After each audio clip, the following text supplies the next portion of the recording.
சகோதர சகோதரிகளே, சமீப காலமாக நீங்கள் மிகவும் சோர்வாக உணர்கிறீர்களா? மூச்சுவிட முடியாத இந்த போட்டி நிறைந்த உலகிற்கு நடுவே நாம் முழு பலத்தோடு ஓடி, இறுதியில் மனச்சோர்வு, பர்ன்அவுட் மற்றும் என் சொந்த பலத்தால் என்னால் எதையும் மாற்ற முடியாது என்ற தவிப்போடு மட்டுமே கைவிடப்படும் தருணங்கள் உண்டு. இன்றைய வேத பகுதியில் நாம் அனுபவிக்கும் அதே விரக்தியில் விழுந்த ஒரு மனிதன் தோன்றுகிறான்.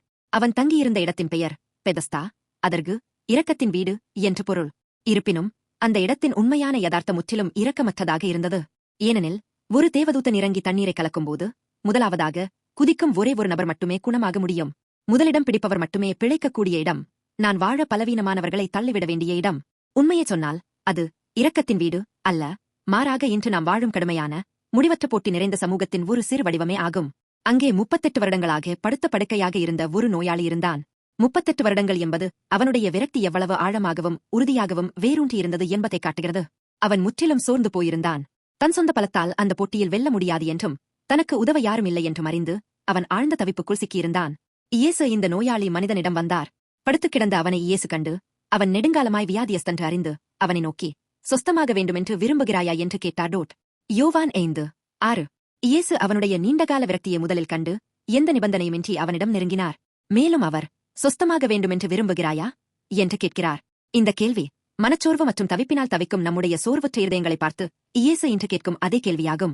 சகோதர சகோதரிகளே, நாம் நம்முடைய சொந்த முயற்சிகள் மற்றும் செயல்களின் மூலம் வாழ்க்கையின் பிரச்சினைகளை தீர்க்க முயல்கிறோம். ஆனால் மனித பலத்தால் மட்டுமே பாவத்தால் ஏற்படும் ஆவிக்குரிய தவிப்பிலிருந்தும் வாழ்க்கையின் அடிப்படை விரக்தியிலிருந்தும் நாம் ஒருபோதும் தப்பிக்க முடியாது. முதலிடம் வருவதன் மூலம் மட்டுமே இரட்சிப்பு கிடைக்கும் பெதஸ்தாவின் வழியால் நாம் ஒருபோதும் குணமடைய முடியாது. உண்மையான இரக்கம் ஹீஸ் பெதஸ்தா என்ற இடத்திலிருந்து வருவதில்லை, அது இயேசு கிறிஸ்துவின் மூலம் மட்டுமே வருகிறது. இயேசு நமக்காக நம்முடைய தவிப்பையும் விரக்தியையும் சிலுவையில் சுமந்து மரித்தார்.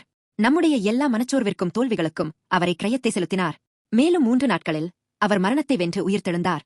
இந்த சிலுவையும் உயிர்த்தெழுதலும் மட்டுமே நம்முடைய பாவம் மற்றும் விரக்தியிலிருந்து நாம் மீட்கப்படுவதற்கான ஒரே வழியும் முழுமையான பதிலும் ஆகும்.